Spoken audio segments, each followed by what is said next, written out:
Welcome to the Heart of CIRS podcast. I'm your hostess, Melanie Joy Pensack, here to share heartfelt conversations with folks recovering from CIRS and with those special people serving the CIRS community. The podcast was created to help bring awareness to the physical, emotional, and mental experiences of folks navigating CIRS day to day. The world needs to know what CIRS folks go through for deeper empathy and understanding. Through stories and vulnerability, we can help the world understand the winding journey of CIRS recovery. Thank you for being here to open your mind and to open your heart.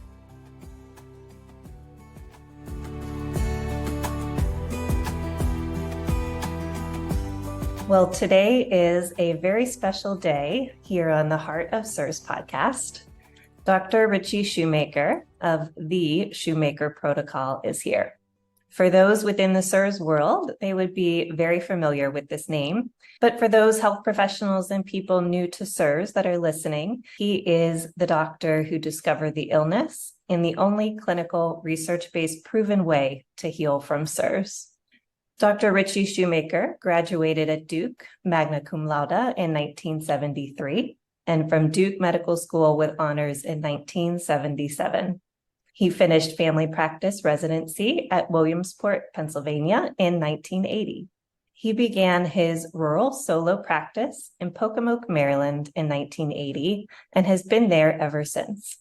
He has been awarded the Governor's Environmentalist of the Year and Family Practitioner of the Year in 2000, and was runner-up for the National Award in 2002. His work on biotoxin-associated illness has consumed him since 1996, when an outbreak of hysteria brought new medical and environmental demands into daily life. Intrigued by this new illness, he has published now 59 papers, 14 books, 8 book chapters, and several hundred academic lectures on CIRS, chronic inflammatory response syndrome. He has been doing clinical research using a transcriptomic assay for which he is a co-inventor with Dr. James Ryan since 2015. His focus recently has been on reversible brain injury in dieback CNS degenerative disease. He says he can't retire. There are still brains to fix. Deep appreciation for your work, and thank you so much for being here today, Dr. Shoemaker. Well, you're certainly welcome. I am grateful to you for putting on this show, and it's an exciting opportunity for me to give something a little different in the way of a podcast. Yeah, there are a lot of places online where people can connect to you and hear you speak about your significant scientific work. And today, my hope is for us to really get to know a little bit more about the person behind the practitioner and to hear more about your experiences and insights from working with this population for all these years. So let's go way back. I'd love to start out. I'm curious to know, did you want to be a physician or a doctor as a child? Were you interested in biology as a kid? When my mother would come home from school, she was a kindergarten and pre-K teacher. At age 3, she would be dead tired, and I was the third of 3 kids. So I was raring to go, and let's play bird lotto. Let's play animal lotto. I don't know where she found the enemy, but we played bird lotto and animal lotto. It's an example I can give best my interest in nature and my interest in things that are living, and all those little pictures of bisons and lynxes and yellow jackets have stuck with me over the years. When I finished high school and was all set for Duke, I was ready to be a molecular biologist and started my research career and as a freshman looking at chemotactic responses of euglena, which is a green algae, to light. And they would move to light, and we could look at the proteins involved in flagella, the little powerhouses, the motors of the cells. I didn't realize that I would be returning to flagella with the microtubules in 2023 as the answer to where we've got dieback CNS disease, the microtubule disorder. And here, without knowing it, I was doing microtubule research in 1969. T.S. Eliot says that we all explorers, we will keep on exploring till we reach the place we started and know it for the first time. And I'm knowing it for the first time. I was Wow. also in microbiology, and my father, on one summer break, said, "Why don't you just come spend a day with some of my friends at Carlisle Hospital?" And so I'm a molecular biologist, and sure, let me at the microscope. So I start out in pathology, and we're looking at specimens. I'm saying, "Well, there's bar bodies here. This is a male." And you go, "Oh, okay, that's fine." But that afternoon, I made rounds with Bill Shelley, who's the general surgeon, and I was hooked. My father had, I think, predicted in his own quiet mind that that's what would happen. But I stopped using my electron microscope and started using my stethoscope, and felt that my career as an academic would take second place to my career as a family doc. And a rural health experience was what I wanted. When I was in residency, I designed a healthcare delivery system for a rural network. Thought it would be a great idea to have specialists to be on their bicycles, riding out to see the patients who were in far-flung counties. And Potter County is where I set up a clinic, and we had more elk in the county than deer, than people, excuse me. But it was quite a fascinating thing, trying to be on not as the provider, but the producer of healthcare systems.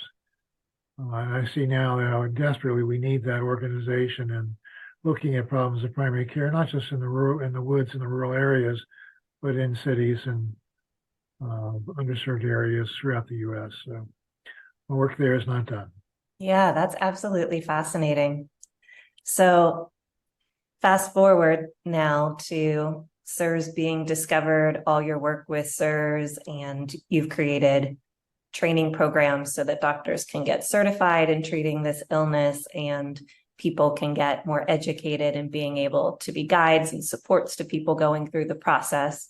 How does it feel after all these years, really watching these new doctors and practitioners commit and train and begin to practice the protocol and help more people?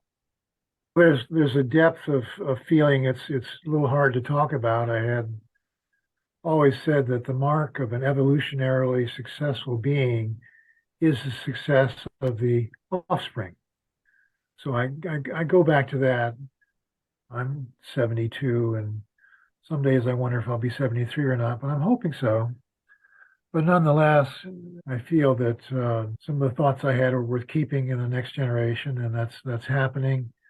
People giving a lecture on CIRS and taking it beyond where I have is gratifying more than you can say. I guess I'm feeling like my father did when he's seeing me be a physician and not a researcher. But the joy of having an input in shaping a brain is succeeded in bringing quiet times to me at nighttime. So I'm very grateful that people are following in my footsteps and enlarging the footprint and expanding the scope as we go. So that's even better. My favorite teachers across my life so far in school and even from a spiritual perspective, they have all taught me how to see things in a different way. And I know that you are definitely helping people see things differently and impacting a lot of lives with that work. So thank you for that. Can you share any stories about maybe a patient that you've helped in their recovery that has touched your heart or that you remember across the years? You had mentioned that might have been a question. I've been thinking about it. One of my index cases in using HLA to diagnose the syndromes came about with a woman who was kind of a big player in the chronic fatigue world. And she was staying chronically fatigued and was not doing very well. And I saw her in my office in Pocomoke, and it was clear to me that she didn't have chronic fatigue. She had symptoms typical of what I thought what Lyme disease would do. And I said, well, let's see if we can find Lyme in you. And so I did Western blots and did some better Western blots and some that are not quite as good, and did a couple other things, and didn't really have anything until her HLA came back at 15,651. And she was MSH deficient. And so we looked for that, dysregulated of innate immunity, and HLA was positive, and then trying to see what else is going on. And her ACTH was sky high and cortisol was sky high. Well, that was not the way it's supposed to be. We didn't have TGF beta 1 then, but we had MMP9, and MMP9 was high, and she had a swollen knee, which I tapped that day, and the MMP9 came back over 4,000. And I said, "You don't have chronic fatigue, you've got Lyme." And the diagnosis was made by MMP9 and joint fluid and HLA. And she did have Lyme, as it turned out, and got better, responded to antibiotics, didn't need them for too long. And then the protocol that I use to take care of post-Lyme syndrome is based on work that was done by researchers in Boston. Sam Donta is the one I remember best. And he got a patent on Lyme neurotoxin. Well, if he's got a neurotoxin, I ought to be able to fix it. So sure enough, used the protocol, and she did intensify, and I used Actos with her and stopped the massive cytokine storm that she was having. Fixed that with 5 days of Actos as a run-up and 5 days of Actos to start taking antibiotics again. And her brain started recovering. She was doing better and better, went back to school and got her college degree at Penn and got her master's degree in counseling. And has recently retired, but that from 20 years of someone who was not doing well emotionally and mentally. And it turns out her brain was simply trapped in a body that was being attacked by Lyme neurotoxins. So you take away the toxins, her body is released from that drain, and her brain can emerge, and it did, and she helped people for 20 years doing things that I never could do. So that was a goosebumpy story. I still get goosebumps about it. I have pictures of her in one of my exam rooms where she's got her mortarboard on one side. I think it's on the right side where she had it. She graduated from college and then graduated from grad school. So it was really pretty neat. That's a beautiful story. Have you experienced CIRS in your life, or anyone close to you gone through CIRS? And what has that been like for you? Has that changed you in any way? Well, I thought about this question as well. My first experience with biotoxin illnesses was looking at Pfiesteria, which is a dinoflagellate. It's like an algae. It's not an algae, but it's like it. And this dino is, if you think about red tide in Florida, it was a fish killer, and Pfiesteria was well known for being a fish killer in the Outer Banks areas, the Neuse River and the Pamlico Sound. And I didn't know that the source of Pfiesteria's illness was not nutrients. All the experts said it was nutrients. And it wasn't, because blue mold was making its rounds through the tobacco growing area of North Carolina. So they used the only fungicide they could to treat the blue mold. I mean, tobacco is $5,000 an acre back then for income. It's a big deal. But the mold was ruining the tobacco crop, and so they used copper and dithiocarbonates to treat the blue mold, which made their tobacco crop come along. But then in 1996, this is 93 and 94 in the Neuse River. 96 is when it showed up in the Pocomoke River. I mean, I fish in the Pocomoke River. I catch crabs in the Pocomoke River. My friends are watermen, so they live on the river. And something was definitely new, and fish had lesions, and they would act strangely. They would swim around in circles. They wouldn't wouldn't swim away from you. They would float and do this. And so I started doing autopsies in fish. And Eric May was a researcher from the University of Maryland Eastern Shore, and he helped out. And we'd do a couple of experiments, because I thought permanganate would take care of a toxin that this thing was making. It was a guess for the toxin and guess for permanganate. And I had two buckets, or two big containers on a fish place in Shelltown, just down the river. And we had fish with Pfiesteria areas and lesions in the river water. Then we added permanganate to another category. The fish were swimming around in purple, but they were alive and doing fine. And then the fish that were just in the vat were all dying. So I was handling all these fish, and I got sick. Mm-hmm. So exposure to water droplets was not a good idea. And I started thinking I ought to be able to treat this illness since I had it. And my third patient was a nice young lady who had secretory diarrhea, and I couldn't fix all the rest of her symptoms and memory. And mood and sweats and pain and all this and cough and respiratory problems. She didn't have a rash, but she did have secretory diarrhea, and bile salts are frequently the source of that. And we combine bile salts with cholestyramine. It's an old family practice trick. And I've been doing family doc for 25 years. And by that time, it's no surprise. Here's your cholestyramine. She got better in 2 days, and the diarrhea was gone. Well, that's good. It's great for treating diarrhea. She goes, oh no, my memory's back. My pain's gone. My cough stopped. My headache's gone. I said, wait a minute. You mean this drug helped you feel better? She goes, oh yeah. So I tried it. It worked for me too. So I tried it for 200 more people and wrote the first few papers in the world's literature about acquisition of hysteria in the wild and treatment in the wild. And that was not a very popular idea. Hysteria was a little buzzword people use. They're making fun of people like me that said they were sick. And the watermen, they were willing to take the drug and would go get re-exposed again and get sick again, take the drug again, they get better again.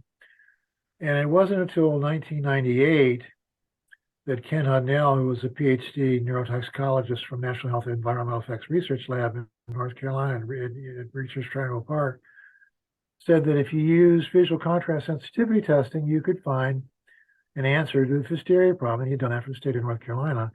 Said you can, because there are no markers that we had for hysteria, nothing than being sick and getting better with cholestyramine. But with VCS, we could find a deficit in the mid-range in sick people that control patients didn't have. When we treated them, the deficit went away and the symptoms went away. It was a marker. And so I got a chance to speak to some vendors at the Association of Retinal Vitreal Surgeon Ophthalmologists down in Florida. And here's the company, the Heidelberg company says, sure, you can use my device. It's a dual laser Doppler. You can measure velocity of flow in retina and the neural rim of the optic nerve head. Well, I don't know how to use this. So we'll teach you. And so they did, and I did. And sure enough, the velocity of flow matched VCS deficits, and we treated them. VCS deficits got better. The velocity of flow got better. We not only had a marker, we had a mechanism. It was cytokines piling up, blocking flow of elements in blood. That's where reduced red blood cell velocity was coming from. And so that was fun. We're making progress. And how come only 3 people out of 10 got sick and who were swimming away in spring in the Pocono River? They had a big outbreak. I couldn't find it. In 2000, read a weird paper on HLA, human histocompatibility locus A. Never heard of that before. Didn't learn about that in med school or anything like that.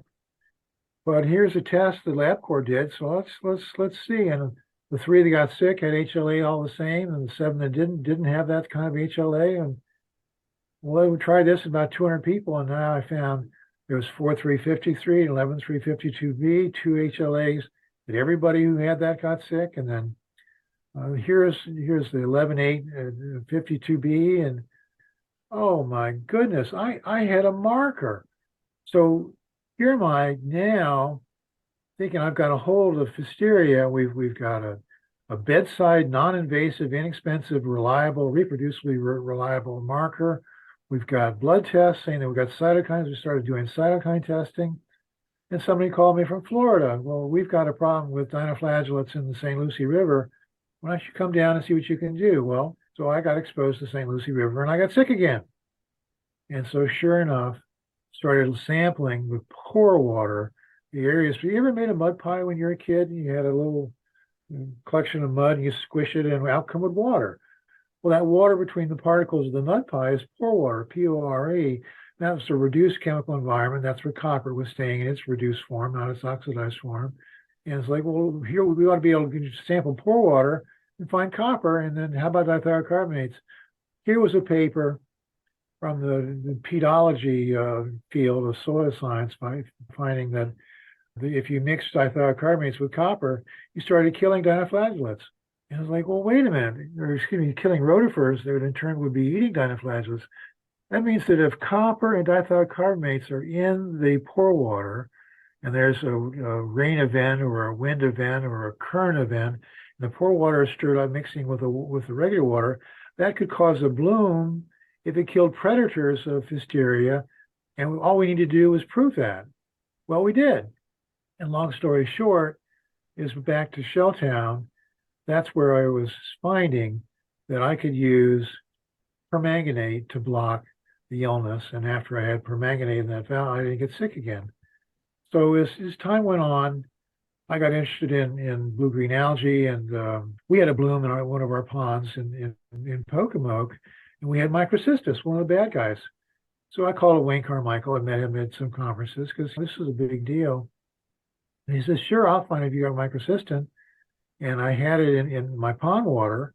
So I went and sat beside the water for 3 days and for 8 hours each day and read and did all and got the nice wind blowing on. By the third day, I didn't know where I was. I was thinking that if I was going to get sick from microcystis, that I would expose myself to the aerosols, and that would make me sick, and then I could take cholestyramine and feel better. But there's a little voice that says, are you sure cholestyramine is going to work? Well, sure, of course I was sure it would work. It had to work. And it worked in the wild, and it worked on me. So the chapter in one of the books I wrote called Mold Warriors in 2005 would be, who would be stupid enough to do this? And it was me, but we had Lyme disease frequently in our place. And, it got to be that in 1998, someone was getting sick. They had visual contrast deficits. They had symptoms. They were getting better with cholestyramine. They got sick again with relapse. But it was just all this moldy stuff in a closet that had water intrusion. It wasn't Pfiesteria. It wasn't Sclerodermopsis or microcystis. It wasn't a dinoflagellate illness. It was mold. And come to find out that they followed the same paradigm. And Thomas Kuhn's book, The Structure of Scientific Revolutions, was written about that. And he talks about anomalies. These were definite anomalies in science.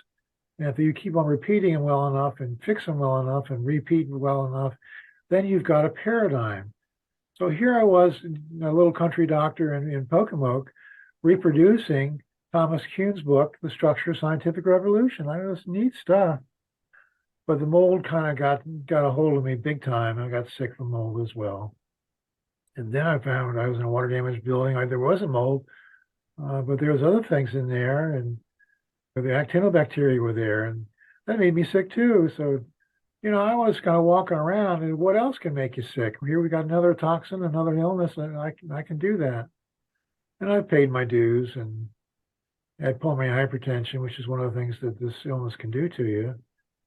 And I had been working with VIP and reading the literature that there's got to be a way that we can use VIP. Well, the doctor I was working with, the cardiologist, said, well, why don't we've already done your cath and all this stuff. You got pulmonary hypertension. My systolic pressure went up over 100 for pulmonary hypertension. And it's, wait a minute. And he said, why don't you put your things in order? Because there's nothing we can do to fix this pulmonary hypertension you got. I said, well, VIP is supposed to fix it. I'll take some VIP. And dose of 4 doses a day was all I needed for my stuff. I took 28 doses a day. And I had resigned from medicine back then, and it was just as well to find out something that intrigued me more than making myself sick or making patients feel better. I wanted to make doctors feel better, and that started me doing research full time and teaching full time, and here I am. I don't think a lot of people will realize how many times you've experienced illness from biotoxins and all the pieces that you've lived through that have helped to develop the protocol.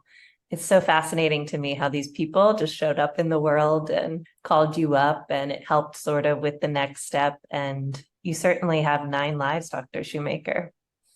One of them came along with Stachybotrys exposure in the horse barn that I had built. And we had a leak. I hadn't done the roofing properly, and open it up, and it's just black from wall to wall. And the next day I had a nosebleed. I rarely get nosebleeds, and maybe I was picking my nose. I don't know. Second day I had a little more of a nosebleed, and that went away. Third day I had a gusher, and to the hospital. The nosebleed didn't stop. And had 4 surgeries done on my nose to fix arteries and embolization of stuff in the radiology suite. And I'm saying, well, I've read about this stuff called DDAVP. It should fix a problem with 1 millibrands in 5 minutes. Can I take some? Oh, no. We'll fix you here. So I get out of the hospital and I have the blood type. I'm an O negative, but I'm also Duffy negative, Kell negative, and Lutheran negative. I'm a universal donor. I give blood to anybody, but I can't take blood from anybody. Mm. So I had bled out 8 units and was hobbling around. I was a little sorry about all that, but sure enough, found somebody else who had bleeding from von Willebrand's profile, and this was acquired von Willebrand. So I gave him DDAVP, fixed him in 5 minutes, and found out C4A, one of the compounds I was looking at, is in charge of mobilizing multimers of von Willebrand's profile away from where they sit kind of sideline along blood vessels to get into blood clots and help heal. And so if you got too much C4A, you'll bleed. If you don't have enough C4A, you'll clot. So it turns out that in the Italian literature, acquired von Willebrand syndrome was found in 1 in 100,000 people. And a couple of papers these guys had written. 1 in 1,000, 100,000. That's pretty rare. And I started counting up the number of people that I saw because I started measuring and recording the von Willebrand's profile. I had 35 out of 1,300. 1 in 20,000 and 35 in 130. Whoa! This illness is doing some heavy duty things. And so we started working on brains then and showed that VIP also fixed brain problems and nuclear atrophy in 2017. If you had multinuclear atrophy, nobody fixed that. You might fix one nucleus that had an atrophy, gray matter nucleus that had an atrophy, but not multiple sites. And so I was able to show that we could fix it with VIP. It was really pretty exciting. That paper is on the Strivemode website. I urge you to read it, published in 2017, because now we've expanded it to further work on the brain. And this was a breakthrough really by looking at amyotrophic lateral sclerosis or Lou Gehrig's disease, because one of the genes I was working with in a transcriptomics we do was uniformly elevated in people that had dementia and Parkinson's disease. So I'm getting Parkinson's disease. Why don't I try that?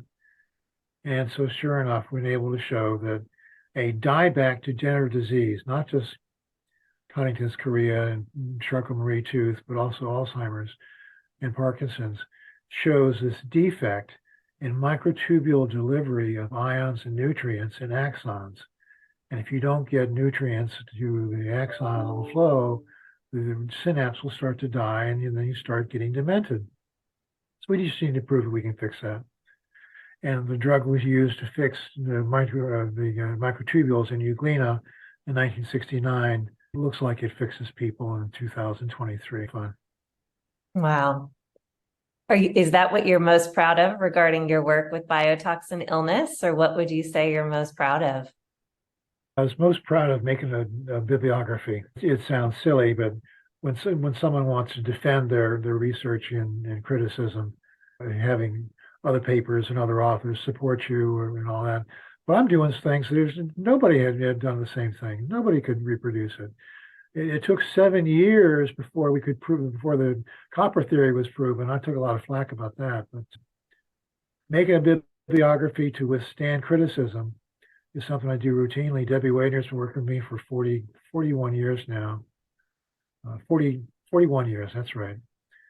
And I think she does bibliographies faster than anybody. And bibliography's got yes, no, and the same subject about the same question, and 50 references at a time. We've got over 500 of those. So been a lot of questions through research over the years. And the work habits is what I used to say as a medical student at Duke, that if you can't get your work done in 24 hours, you might have to stay up late. Staying up late is what I've been doing. I was going to ask you how you handle the criticism, and I didn't realize that the bibliographies came from that and support that. It makes a lot of sense. Yeah, I used to say my back didn't bleed. It had been carved up so many times by one fan or another. But there's a guy named Stanley Music, who I think he's retired now, but he was a big deal in the public health agencies for the state of North Carolina.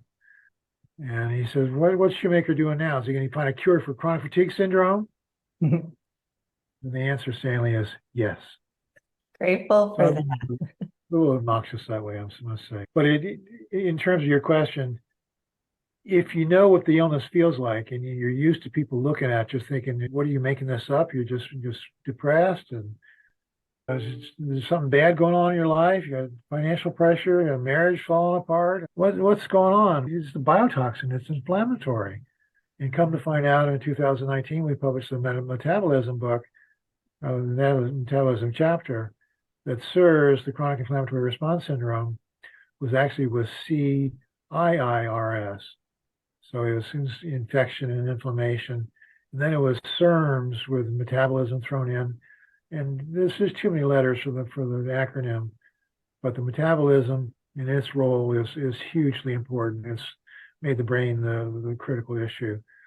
But the first day, in terms of how do I know how I feel, the first day I had someone who told me that they had a static shock when they tried to touch a doorknob.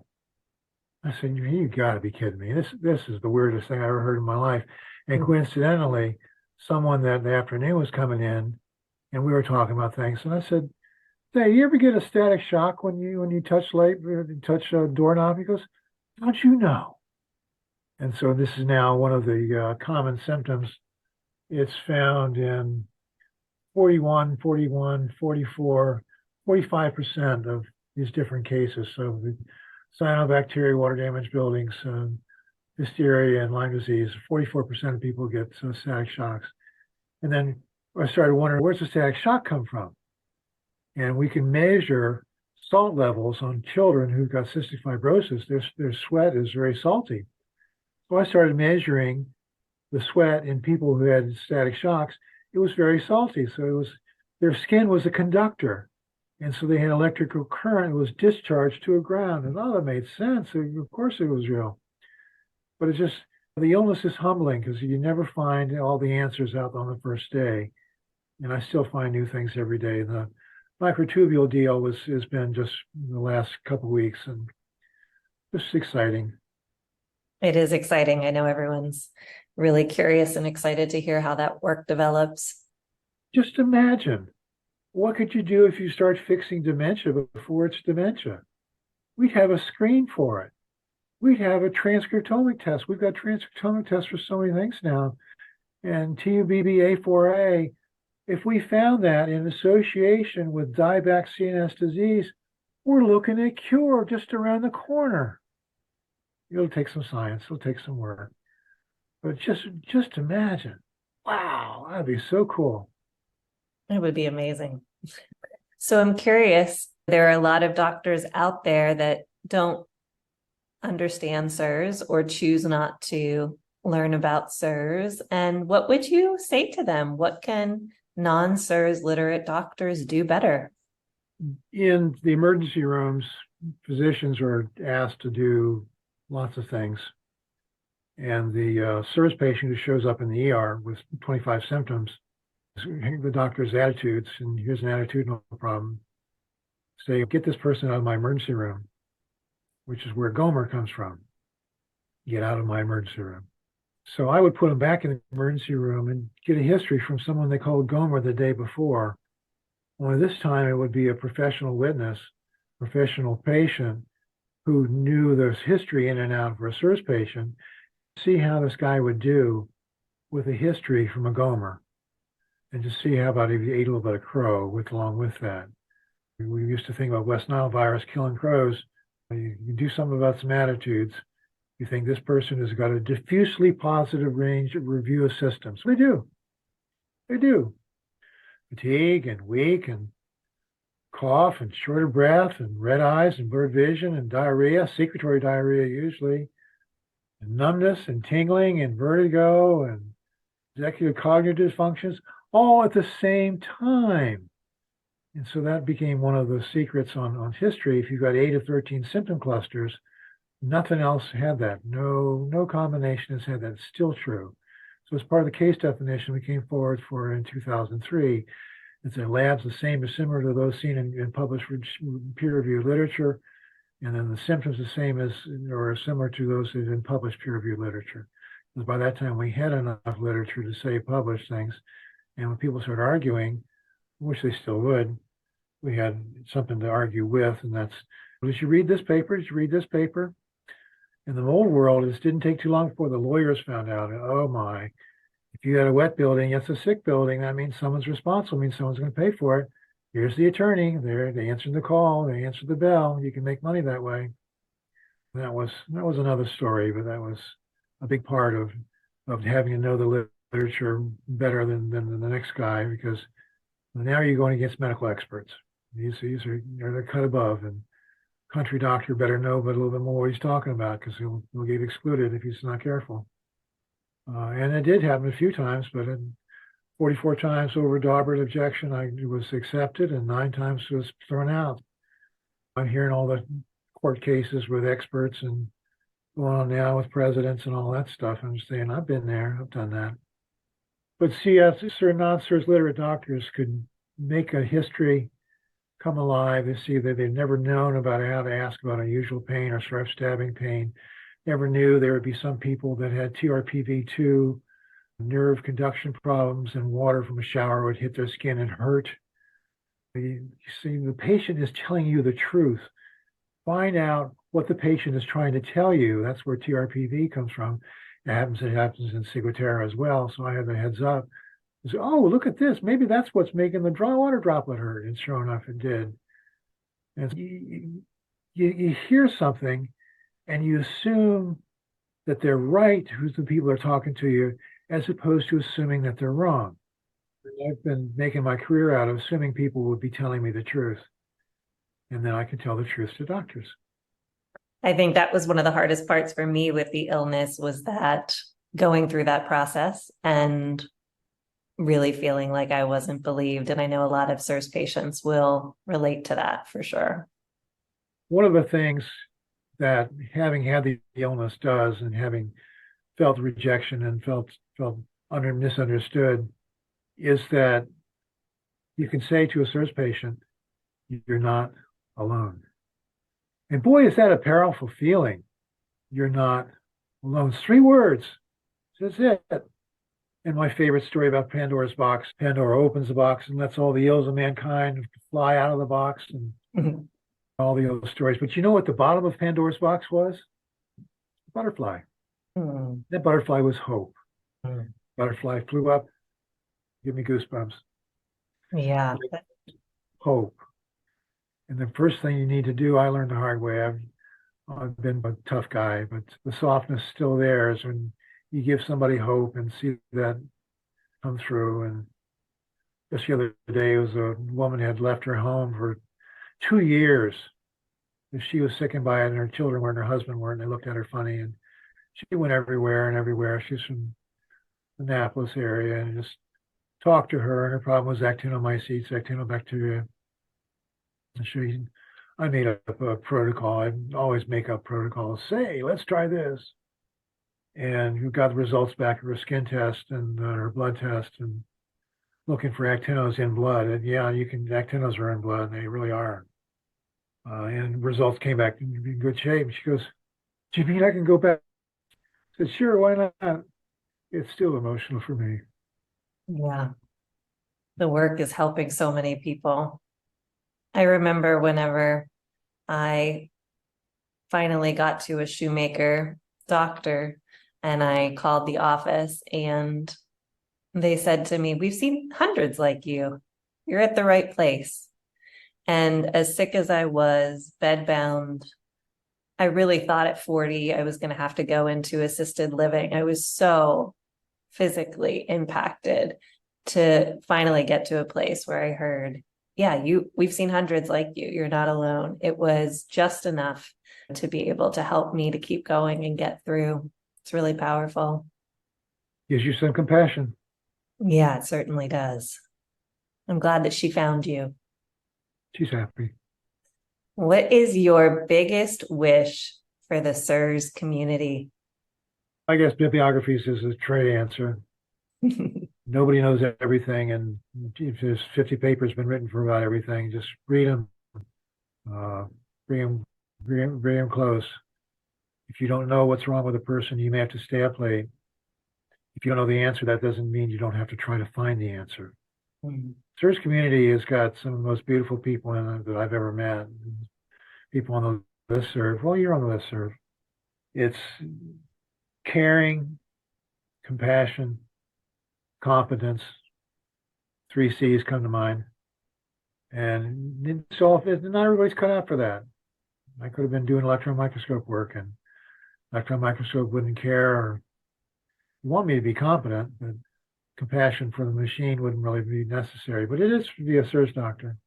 Mm-hmm. And I'm fortunate that I'm exposed to people who are on our listserv. I can post a pretty picture and say, isn't this neat? And someone says, that's God's work. And I can say, yep. But that's the kind of person I want taking care of a CIRS patient, not a fellow who calls them Gomers. Yeah. I never heard that term before, Gomer. I've definitely, been that patient.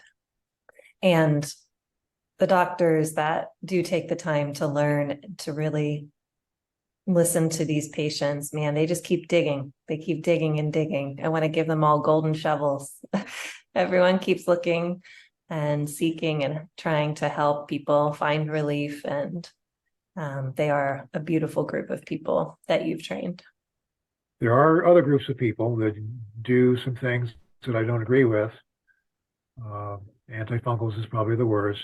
And sooner or later, someone's going to have to recognize that case control studies are necessary. Science is necessary. People make up science. They tell stories. And for $20,000, you can go to a place in Florida. You can go to a place in California. They'll be glad to help you lose weight in your wallet. It bothers me like crazy. If you use supplements, that's fine. But don't tell the patients this, hey, these are the best supplements known to man. You try them at the party pie. Just tell the lady at the front desk. She'll get you 3 bottles. I just don't think that's right. There's a lot of damage that can be done. A lot of money to be made. And a lot of people that can get sicker and sicker and sicker if they don't get the right treatment. You had asked me if I wanted to write a poem. Yes. I love writing poems. Haiku is my favorite. There's 7 lines for the first sentence and 5 syllables for the second sentence and 7 for the third. So here, let's see how this goes. How do we answer questions about CIRS today? Data rules, not guess, not lies. That is the perfect way to end this conversation. Any other final words that you would like to share? People like you are the real heroes of this story. As you come back, you give back. You've been sickened, damn near death. I don't think you know how close you were, but your chart knows how close you were.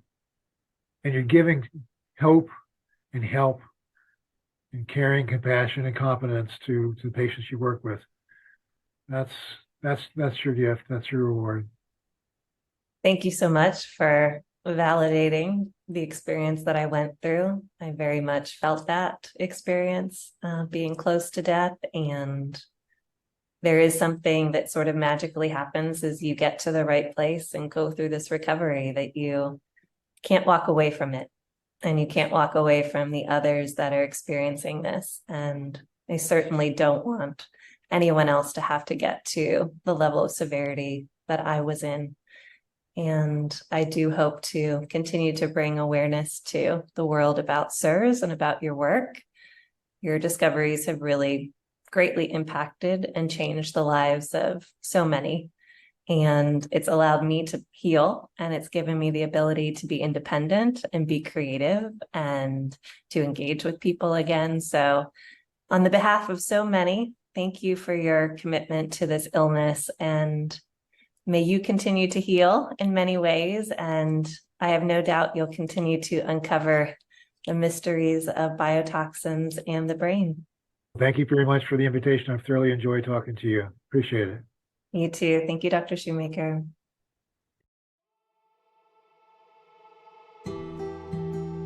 Thank you for listening and for your kind attention. To keep in touch, follow the Heart of CIRS podcast on Instagram. You can visit melaniepensack.com/The Heart of CIRS to donate. Your generosity helps to keep this podcast growing. May the awareness of CIRS spread far and wide, helping to change millions of lives for the better.